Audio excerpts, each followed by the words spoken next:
So I want to, before we talk about the Jim Green brand, and we're going to talk about that Jim Green brand in just a few moments, but before we get to that, I do want to ask you something about the Kruger. And so, as a safari guide, I'm sure you had some unusual experiences, something odd, whether it was a black mamba experience, or it was elephants, or maybe it was a leopard, I don't know.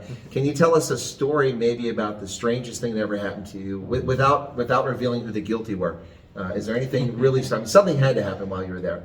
I've had two, I think I've had probably a very silly question, and then I've also put myself in a bit of a weird position as well. A silly question from a tourist or what?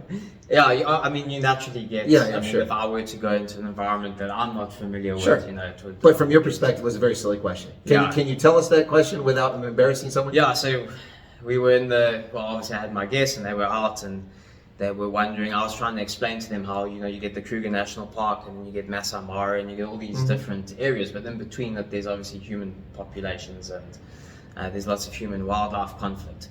So I was trying to explain how sometimes you got to move animals from one reserve to the other reserve to change all their genetics and mix it up. For diversity, yeah. For diversity. It's like they move rhinos, they move elephants around. Yep. So my guest was, she was sitting there and I could see she was thinking and she said, so Gareth, how do you move these animals? Do you put them on a leash? And now here I'm thinking, yeah, you got a couple of elephants and rhinos on a leash. Exactly how we do it. It's a really big leash, but we walk with them all the way to Botswana, to the Okavango, where they need more. They don't need more elephants there. It's a lot of elephants in Botswana, but you get my point. Yeah. Okay, that's a silly question. Okay, now what's the one where you were a little bit embarrassed?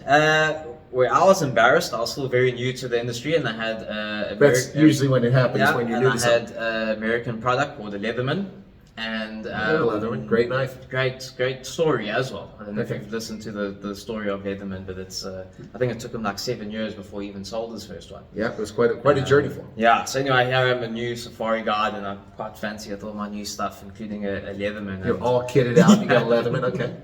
And we're on a walking tour. I was the backup safari guide. I wasn't qualified enough to be the lead guide at the time, but as the backup, your job is to stop and tell the guests some interesting stories and whatnot. And anyway, I pick a branch off a tree, and you know, it's quite nice to talk on the different tannins and the stuff that the trees produce. And I whip out my Leatherman and my knife, and I try and slice the I know there was this going bark off, and it slipped, and I almost took my entire tip of my finger off. But now here I am in the middle of the bush, bleeding, there's blood gushing everywhere. I got my 375 in my right hand, and all I did was wind it into my shirt, because the whole time the guests were asking, "Are you okay? Are you okay?" And I said, "No, I'm fine, I'm fine." But there was this huge. It's just a flesh wound.